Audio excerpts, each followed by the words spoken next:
Қазіргі уақытта геймерлердің көбісі ойынды смартфондарда ойнауға көшті. Бірақ та смартфондарда ойын ойнаған ыңғайсыз деп, ойынды тек компьютерлерде ойнаған дұрыс деп санайтын адамдар да көп. Сондайларға кез келген жерде өзімен алып жүріп, ойнауға ыңғайлық тудыратын игровой ноутбуктер шығарылуда. Сондай ноутбуктердің бірі Alienware M15R5. Бүгінгі видео сол ноутбук жайлы болады. Кеттік. Қосың долғыныма қарып тұрма, мәменің отынан сенің отыңа. Alienware ол америкалық Dell компаниясының өнімі. Жалпы Dell компьютерлер шығару саласында өзінің ойып тұрып алар орны бар компания.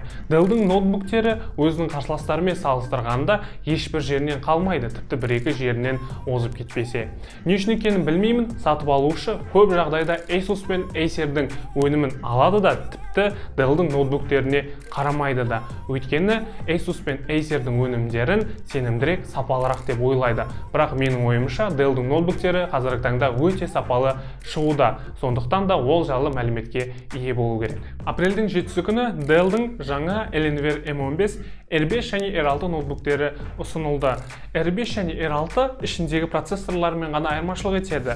Мұндағы R6 ол Intel процессорымен, ал R5 AMD процессорымен шықты. Бүгінгі видеода мен AMD процессорымен шыққан R5 моделі туралы айтамын. Оның таңдаған себебім, өткен жылдан бастап AMD процессорлары өте мощный әрі сапалы болып шығуда. Және де оның бір жақсы жері Intel'дің чиптерімен салыстырғанда көп жағдайда арзандау болады. Окей, енді ноутбуктың сыртқы келбетіне келсек. Сырты өте қарапайым көрінеді, артық элементтер кездеспейді. Экранның сыртқы жағында RGB подсветкалы Alienware'дің логотипін және контурмен жазылған 15 санын көреміз. Оның астында охлаждение бөлімін айнала орналасқан RGB подсветкасы да бар. Ол сізге ноутбуктың игровойлығын еске салып отырады. Алдыңғы жағында ерекшеліктен тек қана арқа жағындағыдай жанушы логотипіне орнатылған Power кнопкасы бар. Ал жалпы сыртқы материал ол толығымен пластик. Және де онда қолдың ізі қалуы да оңай сияқты. Жалпы дизайн маған өте қатты ұнады.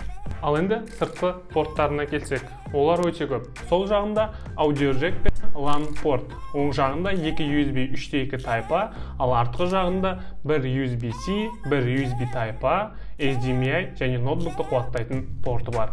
Келесі пункт ол клавиатура. Таңдауыңызға қарай клавиатураның екі түрі бар. Оның бірі мембранды, екіншісі механикалы. Әрине бұл жерде механикалық клавиатураны таңдаған дұрыс, өйткені оның ресурсы көп, әрі сапалы, әрі қолданғанға да ыңғайлы болады. Ал мембранды клавиатураның ішінде механикалық заттың болмау себебінен ресурсы да аз болады.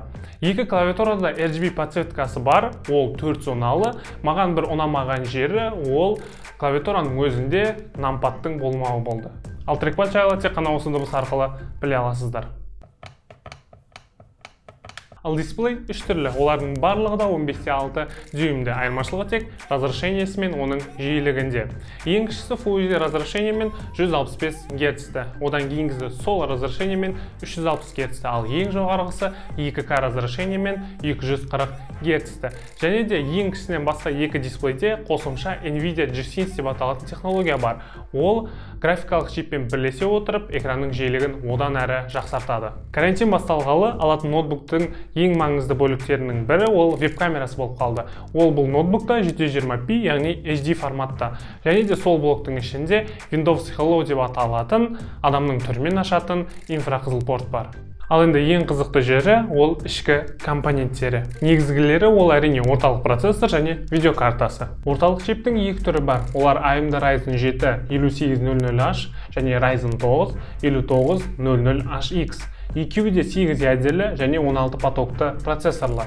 Олардың мощності кішісінде максималды 4.4 Гц, ал жоғарысында 4.6 Гц. Екеуі де өте мощный процессорлар және де өз санатында ешкімнен артта қалмайды.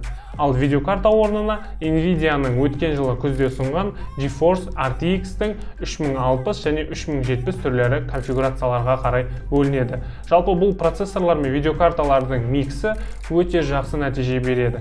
Және де бұл микстерде кез келген графикалық жұмысты, монтажды және де ойында ойнаса болады. Видеокарталарды ойынға тексергенде дәл қазір шығып тұрған нәтижелерге ие болады. Осы мощностьті екі кулер қызып кетуінен сақтайды. Охлаждениені жақсарту үшін Alienware Cryotech деген технология қолданылған. Ол бойынша ауа үстіңгі және астыңғы бөліктерден тартылып, бүйір және арқа жағынан шығып кетеді. Негізгі компоненттердің бірі әрине ол негізгі және оперативті жады. Негізгі жады коробкадан 256 гигабайттан басталып 1 терабайтқа дейін жетеді. Оны әрі қарай көбейту үшін ноутбуктың өзінде 2 штук M2 NVMe SSD-ге арналған слоттар бар. Оны және максималды түрде 4 терабайтқа дейін толтыра аласыз. Ал оперативті памяті 8, 16 немесе 32 гигабайтты бола алады. Және де соңғы негізгі компоненті ол аккумулятор. Ол бұл жерде 86 ватты. Өте көлемді. Мені өте қатты қалдырды. Өйткені менің ноутбугымде бар жоғы 56 ватты, бірақ та компьютер сол үшін өзінің ішіндегі AZD жадын қоятын жерінен айырылды. Ал енді видео соңында бағасы жайлы айтатын болсам, негізі бұл ноутбуктер әлі Қазақстанға келмеді, бірақ жақын арада келеді. ақш-тағы бағасына келсек, ең кіші конфигурацияда $1700 басталып, максималды $2400 дейін жетеді. Және менің ойымша, оның бағасы ақш-мен салыстырғанда Қазақстанға 1,5 есеге дейін қымбаттап келеді. Ал енді қорытындылай келсек, жалпы Alienware M15 R5 ноутбугын қайсы конфигурациясында алмаңыз, ол өте мощный болып келеді. Және де қазіргі таңдағы кез келген тапсырманы орындай алады. Оған қоса әдемі дизайн және сапалы материалдар. Егер сіз игровой ноутбук сатып алайын деп жүрсеңіз, міндетті түрде өзіңіздің таңдауыңыздың қатарына осы ноутбукты қосқаныңыз дұрыс. Жалпы ақпарат осы. Егер видео ойыңыздан шыққан болса, лайк басамыз және қоятын сұрақтарыңызды комментарийге жазыңыз. Және де ең бастысы каналға тіркелуді ұмытпаңыз. Келесі кездескенше қош сау.